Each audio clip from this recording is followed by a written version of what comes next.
Okay, we're going to switch gears a little bit here, and we are going to talk about feedback mechanisms. Okay, before we do that, I need to define a very important term in anatomy and physiology, and that is this term homeostasis.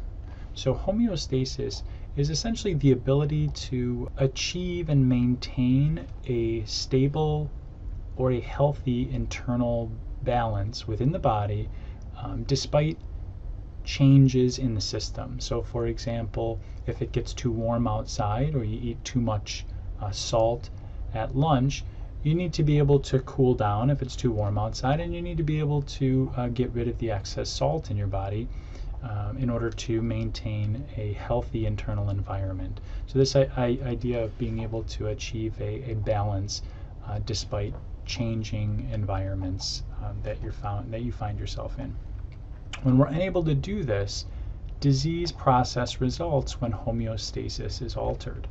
Okay, so let me give you an example of how a disease process can result if we alter homeostasis. So diabetes, for example. Diabetes is a condition where the afflicted person is unable to control their blood sugar. Okay, and as a result, disease can occur.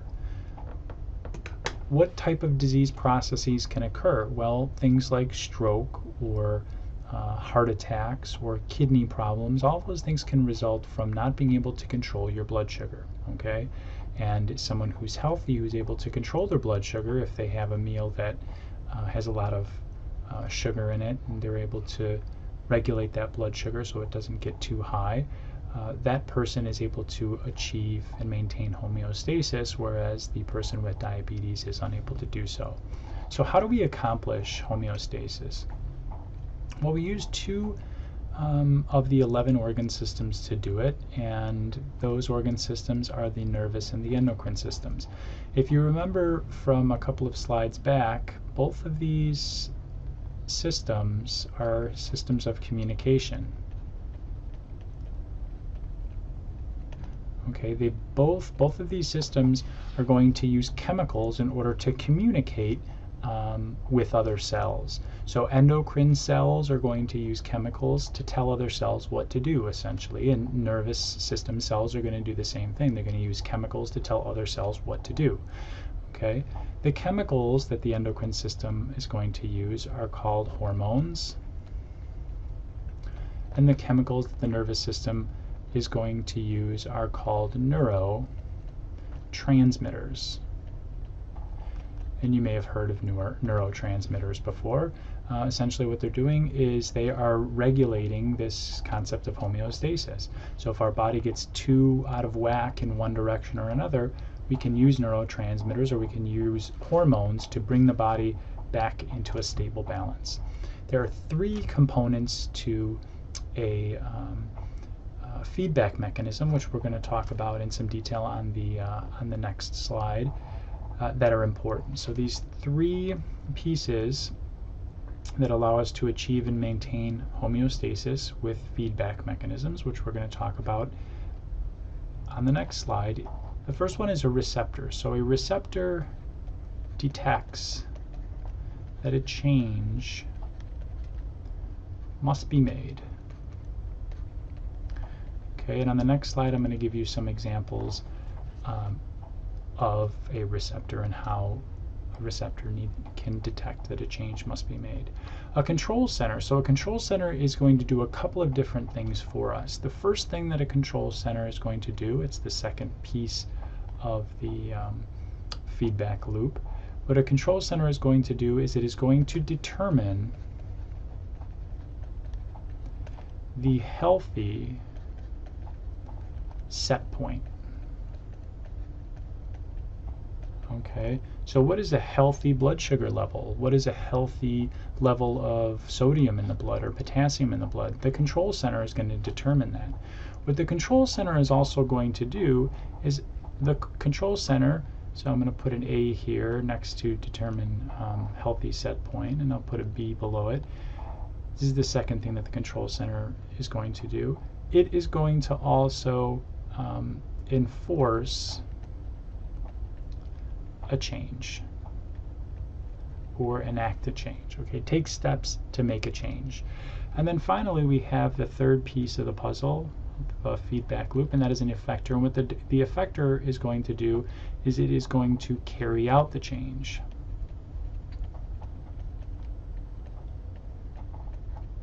So that we can bring the body back into homeostatic health. Okay. So what I have over here on the right side of the screen, this is an analogy that is commonly used to talk about feedback mechanisms, which again we're going to start on the next page, or on the next slide rather. But this is an air conditioning system. Okay, so we have this structure here, which is the thermostat.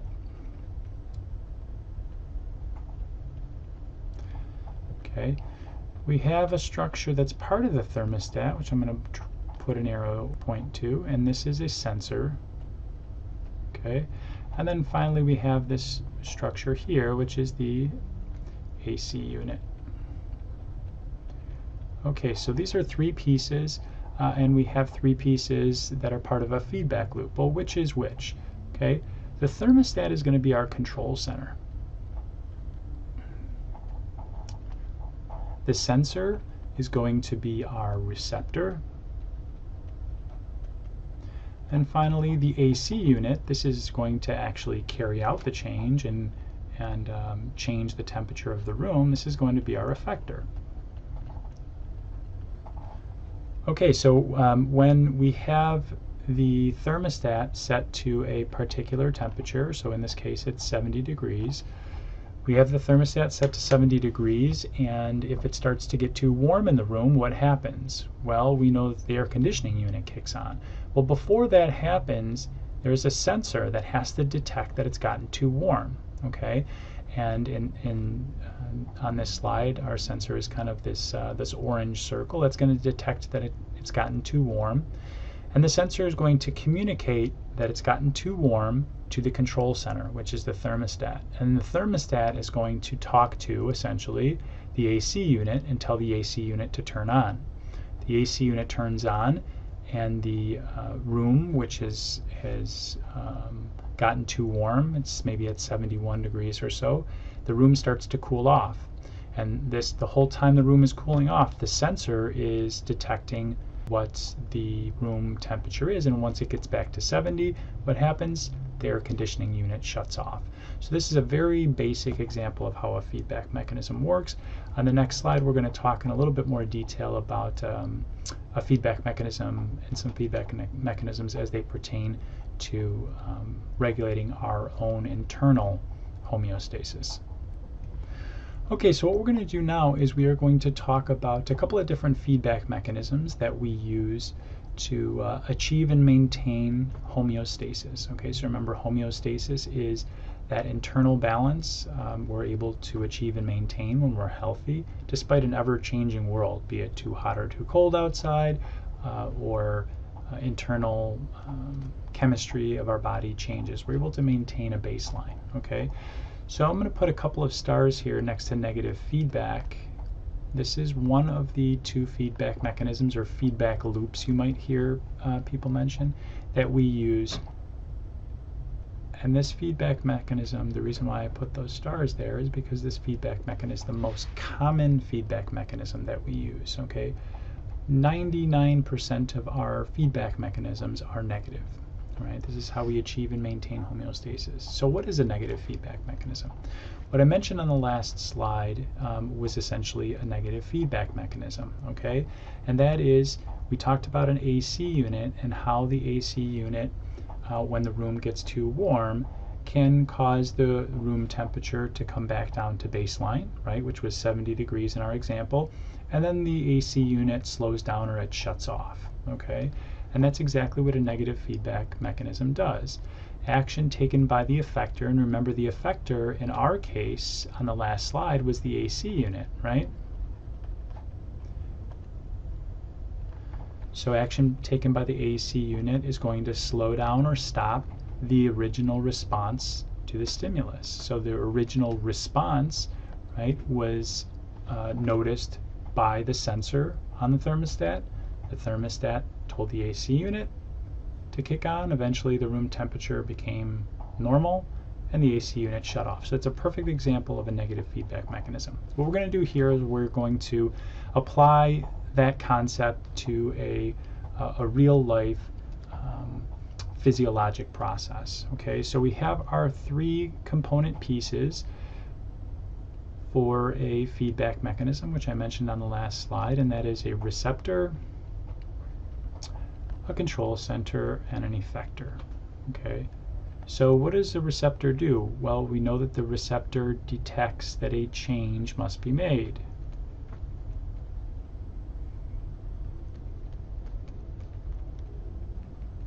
So we said that on the last slide. The control center does 2 different things. It determines the set point, and it also enforces the change.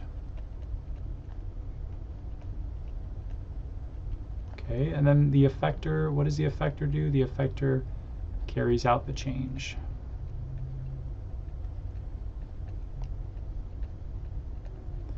All right, so let's take a good example here. So in your skin, you have nervous system structures, so structures that are part of your nervous system that are able to appreciate many different types of sensations. So pain, vibration, pressure, and one of the things that one of these structures can identify is temperature. So thermoreceptors, so thermo means temperature, a thermoreceptor is a sensor in your skin that can detect changes in skin temperature. And when your temperature of your skin changes, that translates to changes in internal core body temperature. So if it gets too hot out, it's a sunny day, 95 degrees, those thermoreceptors get triggered and they recognize it's too hot. Well, they are acting as the receptor. And those receptors can then talk to a control center. So that little plus sign there means that the receptor is engaging or relaying a signal to a control center. And our control center in this example is going to be our brain. And oftentimes the control center for these negative feedback mechanisms is in fact the brain. And the brain is then going to convey some information to some effectors. Okay, and in this example we want to cool the body down, so an example of an effector that can do that is a sweat gland. Okay, so here we have a sweat gland, and what the sweat gland is going to do is this sweat gland is going to release its secretions onto the surface of the skin. And when that liquid evaporates, that pulls with it some additional heat that is within the body and effectively can cool the body down. So once that happens, that effector then makes a change. Okay, and that change that's made when you are really warm, well, what do? That change causes you to sweat. And as I mentioned, the sweat can evaporate, and through the evaporation of that sweat pulls with it a lot of heat from the tissues within the body, and with that heat that starts to cool the system down or your body down. That change is negative in the sense that it is going to, as your body temperature starts to cool down, right? So you're at 98.7 for example, and you come back down to 98.6. Once that occurs, that change is going to feedback negatively on the control center. So what that means is that as that change is made, it tells the control center, there are signals sent to the control center saying, okay, body temperature is normal again, you can quit stimulating the effectors. So we don't need to secrete any more sweat, we've cooled down enough. And then eventually what happens is you stop perspiring and your body temperature really reaches normal again, so it's back down to 98.6. Okay, so we're going to move forward and we're going to talk about the second of the 2 feedback mechanisms. So this one is positive feedback, so this is kind of the opposite of what negative feedback does. Okay, positive feedback is going to be a relatively rare feedback mechanism. So unlike negative feedback that we use 99% of the time, positive feedback is going to be used in very rare but very important instances. Okay, So how is this different than negative feedback? Well, the action taken by the effector is going to significantly increase the original response to the stimulus. So this is different than negative feedback, where the action taken by the effector slowed down or stopped the action taken by the stimulus. So this is kind of the opposite, okay? And what happens is, over time, after this positive feedback mechanism begins, what's going to happen is we're going to get a huge increase in the original change that was made, okay? So for example, we're going to take an example here, and you're going to see what I mean, okay? So what are we going to talk about? Well, remember that when we have a feedback mechanism, we have three component pieces, and those are our receptor, our control center, and our effector, okay? We have them whether it's a positive feedback mechanism or a negative feedback mechanism. Okay, so what we have here is we have an image. So this is a picture of a developing fetus inside the mother's uterus, okay, or the womb. And what's going to happen right around the time when the baby is to be born and labor begins, what's going to happen is a receptor is going to get triggered, okay? So it's essentially the baby saying, I want out, okay? And in this case, the receptor that's going to get triggered is going to be a stretch receptor. Okay, so just like we had those thermoreceptors in the skin that could identify changes in temperature of the skin, we have stretch receptors. Well, the female has stretch receptors throughout this big muscular structure called a uterus, okay? And they are particularly in high concentrations in this area right here, and this area is called the cervix, okay? So we've got stretch receptors in the cervix that end up getting stretched, okay? So this is the receptor. Why do they get stretched? Well, mom's water breaks, for example, and the baby is in a sac, an amniotic sac that's filled with water, and it allows the baby to be buoyant. Well, if the water breaks, then the baby's head starts pushing on those stretch receptors in the cervix. And what that does is it triggers those stretch receptors to talk to a control center. So that's what the plus there indicates. And the control center in this case, just like it was in our last example, is the brain. Okay, and the control center decides that it needs to enforce some type of a change. So that's what the plus there indicates. And what the control center does is it starts to secrete some chemicals. We're not going to get into the specifics of what those chemicals are, but those chemicals nonetheless are going to move through the body, and they're going to go to an effector, okay? And in this case, the effector is going to be the large muscular structure called the uterus, okay? And what's going to happen is the effector is going to start to enact a change. So a change is going to be made. And when that change is made, what happens is mom's uterus is going to start to contract, okay? So contractions start to occur. And when that uterus squeezes, and the uterus here I'll point to with some yellow arrows. This is a big muscular structure in which the baby is contained. When that structure starts to squeeze and contract, it starts to force the baby out the birth canal. Okay? And when the change is made, what happens is the baby starts to get pushed out of the birth canal. And when that baby starts to move out of the birth canal, well, we know that in this area here, this is where we have those stretch receptors. So the more the baby gets squeezed or pushed out of that birth canal, the more those receptors, those stretch receptors, are going to stretch. And the more those stretch receptors stretch, what's going to happen? We're going to get more chemicals released from the control center. So this is a positive feedback mechanism. What this means is the change that's made, okay, and that the change that's made is those muscles, the muscles in the uterus start to squeeze. That's the change, okay? And what happens is, because of that change, the receptors become stimulated even more, okay? And they start to stretch, and when they start to stretch, they talk to the control center and we get an increase in chemicals being released. Okay, and this is going to continue until we have lots and lots, mommy has lots and lots of chemicals released in her body that are going to cause these contractions.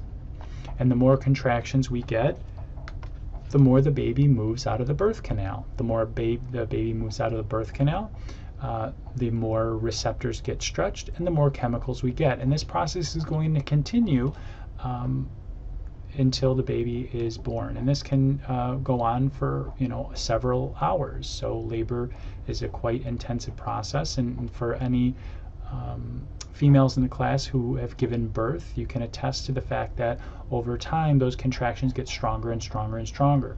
Well, why do they get stronger and stronger and stronger? Because we have, the more the process goes on, the more chemicals get released. And the more chemicals get released, the more effectors are stimulated, and we get more contraction. Okay, so we're going to kind of shift gears a little bit here, and we're going to talk about the proper terminology for communicating about anatomical structure and anatomical location. So, do you speak anatomy? If not, let's learn. Okay, anatomy has its own unique terminology, just like speaking another language, Chinese or Portuguese or German, they all have their own language, okay? And we need to learn this language if we're going to be able to communicate effectively with our classmates and with other healthcare professionals. So why learn anatomy speak?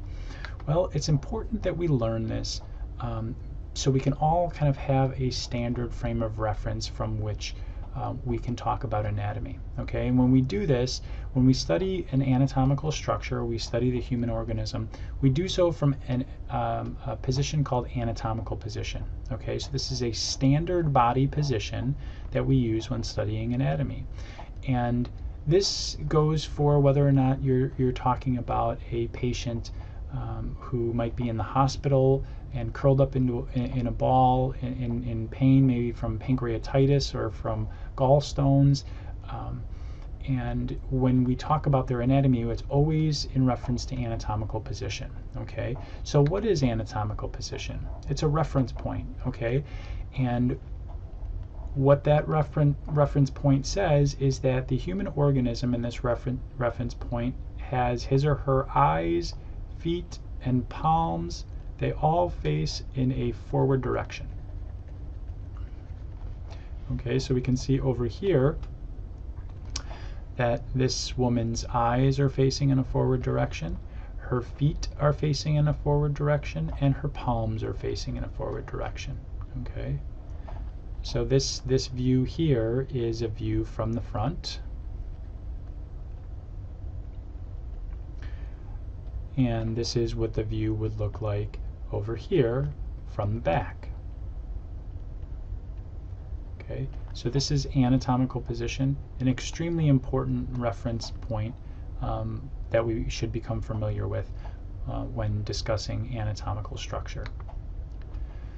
Okay, basic terminology. So let's start with some basics. So we need to be able to reference anatomical structure directionally. Okay, so a couple of terms that we want to become familiar with: superior versus inferior. Okay, so superior, if you can think about, maybe your boss at work is your superior, right? They're above you. Okay, so superior means a structure that lies above some other structure or a particular point. Inferior means below. Okay, so if I were going to give you an example, both of these two people in this image are in anatomical position. Okay, we could say that this woman's mouth is an inferior structure compared to her nose. Okay, so the nose is going to be a superior structure.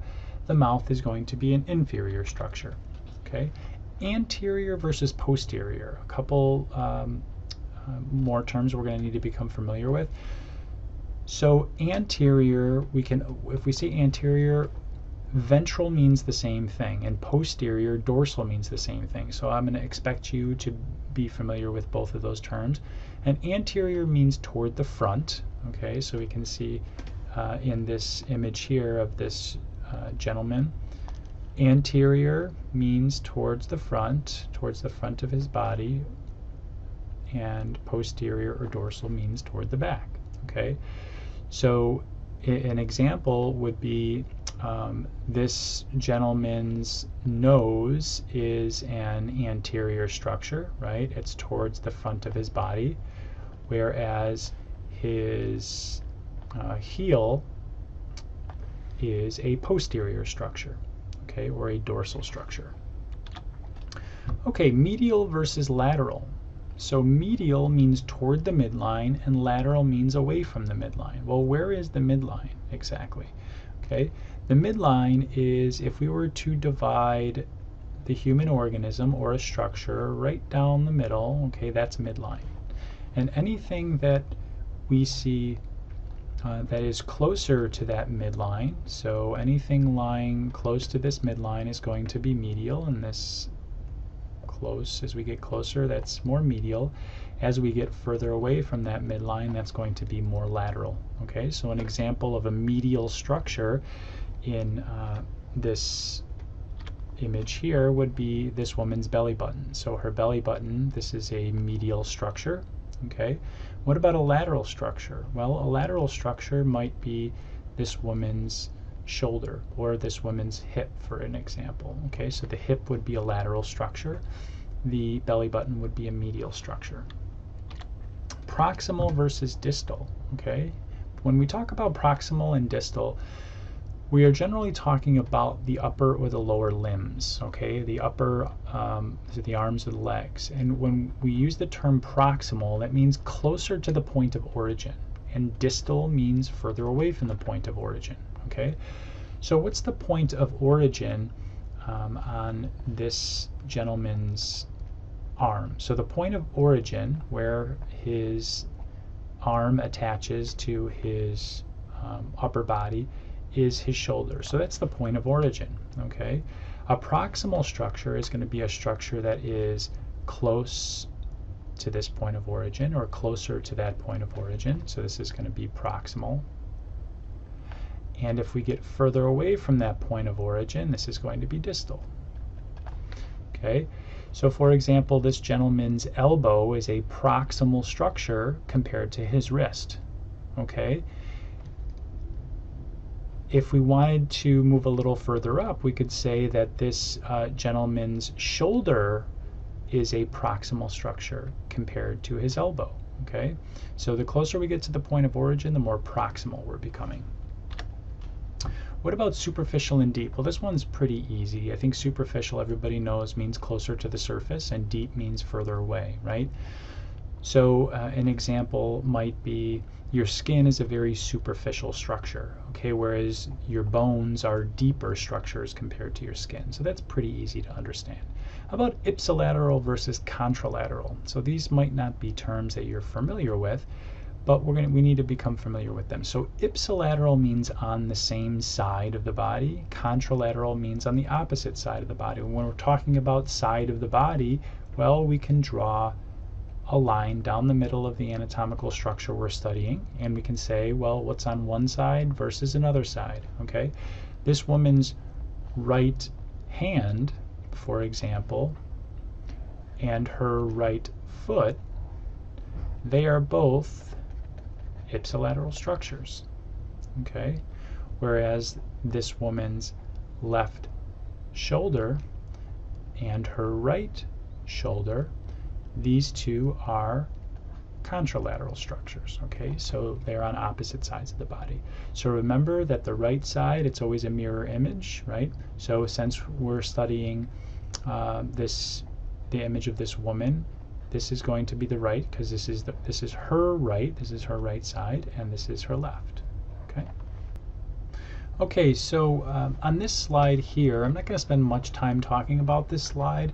This is just a slide letting you know that there are some regional terms that I want you to become familiar with for your first exam. So these are some of the more common regional terms that you'll see in whatever kind of field you decide to go into, that especially if it pertains to healthcare after this class. So I have this list of regional terms for you, and that is in Blackboard under the PowerPoints tab. If you go to chapter slides, and then in the chapter 1 folder, you'll find this list written out for you. I have not provided the definitions or the actual explanations of where these terms are located, so what I want you to do is I want you to look up these regional terms and be familiar with them for your first exam.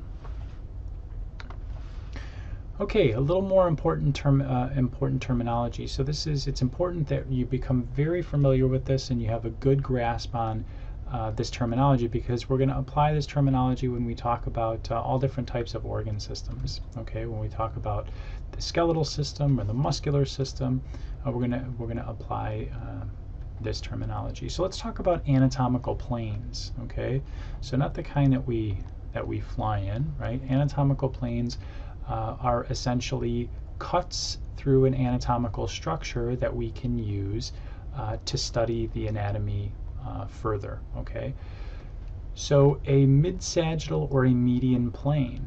Okay, a mid-sagittal or a median plane in this image here on the right is this pink plane there. Okay, and what that is doing is it is essentially dividing this human figure into a right part and a left part. Okay, and when we use the term median or mid-sagittal plane, it is an equal right part and left part. Okay, which means that 50% of this figure's body lies on the left side of the plane and 50% on the right side of the plane. The sagittal plane. Okay, so a sagittal plane is a plane that divides an object or a human organism into right and left parts as well, but these are unequal right and left parts. Okay, so if instead of going directly through this anatomical or this human figure here, it was a little off to the left or off to the right, or even all the way over to this figure's shoulder, to the left shoulder or the right shoulder, as long as it stayed in that kind of vertical plane, that would be a sagittal plane.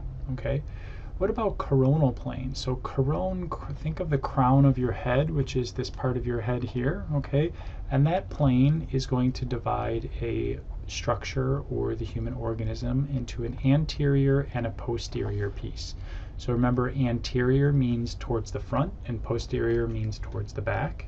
Okay, finally we have the transverse or horizontal plane. So the transverse or horizontal, okay, you can think of this is horizontal here, is going to divide a structure into a superior part and an inferior part.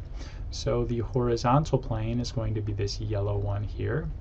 Okay, the frontal or coronal plane is going to be that bluish greenish one there. Okay, so this is the coronal or frontal plane. So you can see that the horizontal plane is going to divide this figure into a superior piece, okay, and an inferior piece. So let's take a look here at what happens when we actually divide a anatomical structure, an organ, for example, by using these different anatomical planes, and how we're able to use those cuts to study the organ effectively. So if we look at the brain, okay, so the brain, if we divide the brain into a right part and a left part, okay, we use the mid-sagittal or the median plane. This is the view that we get. So up here in the upper right corner, this is a view of one view of the brain, and we can see some specific structures very clearly there. Okay, well, what if instead we divide the brain into anterior and posterior parts? So we provide a coronal section. Well, if we take a look over here in the upper left-hand corner, this is a coronal cut of the brain. Well, that looks significantly different than the mid-sagittal cut, right? We can see some different structures. Okay. We can see some spaces here. So we've got some spaces that we see right here that we don't see in that mid-sagittal cut. So we're able to study this structure differently. Okay, what about if we make a transverse or a horizontal cut. Okay, so remember that's going to divide the structure into a superior part and an inferior part. And if we do that, well, in the lower left-hand corner of the screen here, we can see that the brain cut by a horizontal plane is going to give us a significantly different view than both the coronal and the mid-sagittal cut. So dividing body parts in this way allows us to look at them differently. Okay, we are going to now talk about body cavities and membranes. Okay, so when we think of body cavities, when we think of cavities in general, most of the time we think about the cavities in our mouth that we get from poor dental hygiene or eating too much candy. But these aren't the types of cavities that we're going to spend our time talking about. Okay, if you decide to go to dental school or be a dental hygienist, you might spend more time talking about these. But we are going to talk about body space. So spaces within our anatomical structure are the structure that makes up the human organism. Spaces in which we find specific organs, okay, or specific structure. So that's the types of cavities that we're going to spend some time talking about. And you can see in this this image here, these color-coded spaces indicate particular cavities. So let's go ahead and start by talking about the first of two major body cavities. Okay, you have many different body cavities. We're going to spend time talking about the two major body cavities. Okay, and the first one is the dorsal body cavity. So we know and we remember from previous slides that dorsal means toward the back. Okay, and this cavity is made up of two smaller cavities. Okay, so the two smaller cavities are the cranial cavity and the spinal cavity. Okay, and they house very important organs. Okay, so the cranial cavity in this image here is one, and that houses the brain. Okay, so that houses the brain, and this long cavity here that extends through the vertebral column, okay, this is the spinal cavity, and that houses the spinal cord. Okay, so both of those are structures housed within spaces. Okay, and then 2 signifies this is our dorsal body cavity. Well, if we have a dorsal body cavity, we must have a ventral body cavity, right? Well, in fact, we do. So let's take a look at that. So what is the ventral body cavity? Okay, the ventral body cavity is itself composed of some smaller cavities. Okay, and let me run back to the previous slide quickly. The ventral body cavity in this slide is going to be made up of these structures here. So all of these structures are part of the ventral body cavity. Okay, and if we move to the next slide, well, let's take a look at that ventral body cavity. So the ventral body cavity, I'm going to abbreviate VBC for ventral body cavity. In this image is 10. Okay, and it's going to be made up of some smaller cavities. Okay, the first cavity that we're going to find, or the superior most of the two cavities, is the thoracic cavity. Okay, so the thoracic cavity these are cavities within the thorax. So the thorax is the chest, essentially. Okay, and then we have abdominopelvic cavities, and these are cavities. Abdomino means abdomen. Okay, so these are going to be within the abdomen and also within the pelvic region. Okay, so they are going to additionally house some organs. What's an important structure that we want to pay attention to is there is going to be a flat muscle that is going to separate the thoracic cavity from the abdominopelvic cavity, and that is your diaphragm. So your diaphragm is this muscle on which your heart and your lungs sit, and it separates the thoracic cavity from your abdominal cavity. And in this image, the diaphragm is number 6. Okay, and we can see, I'll outline it here in red. This is the diaphragm, and this is going to separate our thoracic cavity from our abdominopelvic cavity. Okay, so 9, this is the abdominopelvic cavity. Oh. Okay, so that's the abdominopelvic cavity, and then up above, this is going to be our thoracic cavity. Okay, and the thoracic cavity is actually going to be divided into some smaller cavities. Okay, so the 2 of the cavities are going to lie, they are lateral cavities. Okay, so remember, lateral means toward the outside, so number 4 is pointing to one of them, and that is, these are pleural cavities. And those pleural cavities are going to house our lungs. So anytime you hear the word pleura, that is associated with lung. 5, this is another cavity that's part of the thoracic cavity. It's called the pericardial cavity. Okay, and you probably guessed already that that cavity is the cavity that houses the heart. So that's where the heart lives. Okay, and then 3 is a cavity called the mediastinum.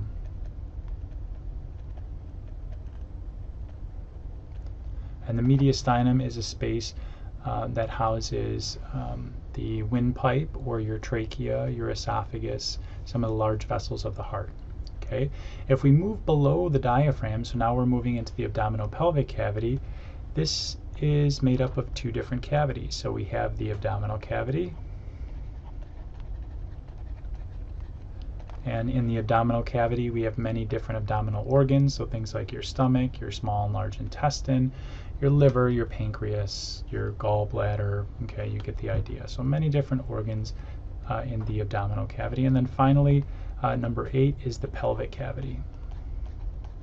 Okay, there is no separation between the abdominal cavity and the pelvic cavity the way there is between the thoracic and the abdominopelvic. So one cavity kind of just feeds into the other, but in the pelvic cavity we're going to find structures like the end of the large intestine and the bladder and the ovaries in the female, for example. Okay. Okay, so one of the final topics we're going to cover here in the first lecture is membranes. Okay, so when we talk about membranes, many of you might think, well, a cell has a membrane around it, right? And that's kind of the barrier that keeps the inside of the cell separate from the outside of the cell, and you'd be correct. The membranes that we want to talk about here are thin sheets of tissue. Okay, so remember, a tissue is collection of cells that come together, the same cells that come together to perform a common function. And these types of membranes, the common function that they're going to achieve is they are going to secrete a fluid. Okay, so these membranes are known as serous membranes. Okay, and these membranes we're going to find in specific locations. So serous membranes, they are going to secrete a fluid called serous fluid. Okay, so where are we going to find these membranes? Well, we find them in a couple of different locations. So we were talking about the body cavities, the dorsal and ventral body cavities. So the membranes we are going to find in those body cavities are of 2 types. Okay, one is a visceral membrane and the other is a parietal membrane. Okay, so the term visceral, you may have heard your internal organs referred to as your viscera in the past. Okay, so a visceral membrane is going to cover an organ. So for example, your lung has a thin sheet of tissue around it, okay, this serous membrane that secretes a fluid, and the lung itself is surrounded with a visceral membrane. Okay, a parietal membrane isn't going to surround an organ or cover an organ. What it's going to do is it's going to line the cavity in which the organ is found. Let me give you an analogy here.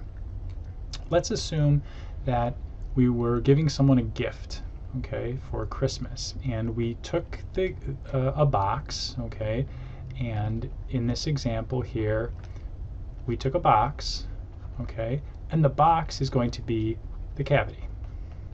And then we line the box with tissue paper. Okay, that tissue paper is representing the parietal membrane.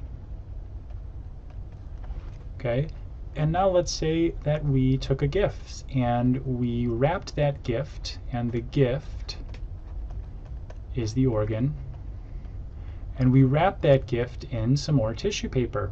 Okay, and the tissue paper in this case that we surround the organ with, that is going to be our visceral membrane.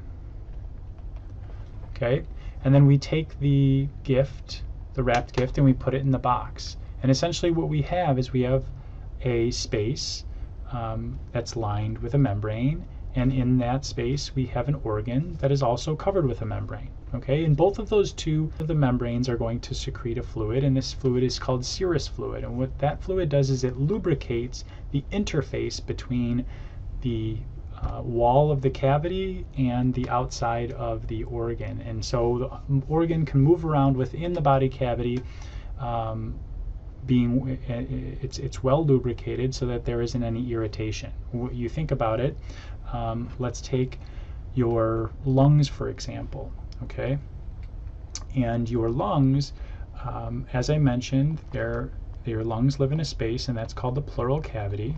Okay, so that's the space, or that's the box that the lungs live in. Okay, and lining the wall of that pleural cavity, or that box, is the what's known as the parietal membrane. Okay, there's a specific name for it. We're not going to talk about that in this lecture, but you will when you take respiratory respiratory lecture. Okay, so in this example, the parietal membrane is blue. All right, and we can see that there is another membrane that directly surrounds the lung, and in this example, it's red. Okay, and that is going to be our visceral membrane. And you can see that there is an interface between the two. They're directly attached to one another, and they both secrete a fluid, and that fluid helps to lubricate the interaction.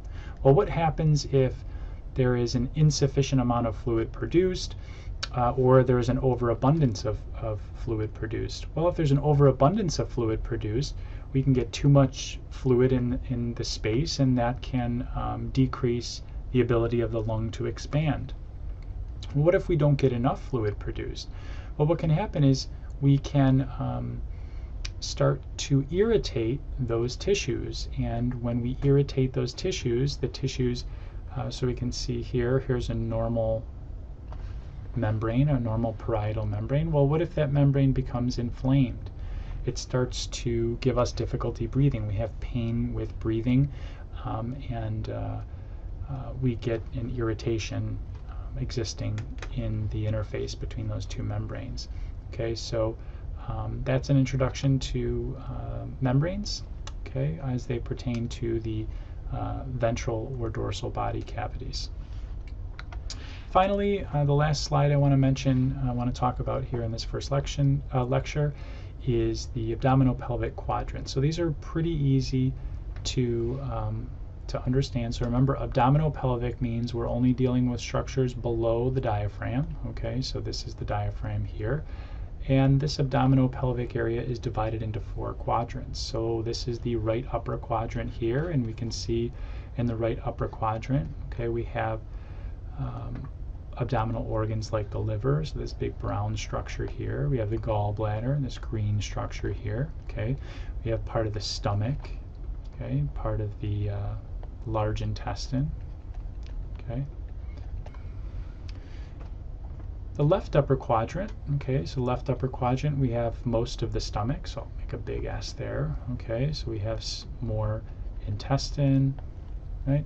So this is just giving us an idea of some of the structures that are found in these different abdominopelvic areas. So for the reason why we need to talk about this is if someone is admitted to the emergency room, the paramedic or the nurse needs to be able to communicate effectively with the ER doctor, indicating where the patient is having a problem. So they can say, you know, the patient is having significant pain in the upper right quadrant.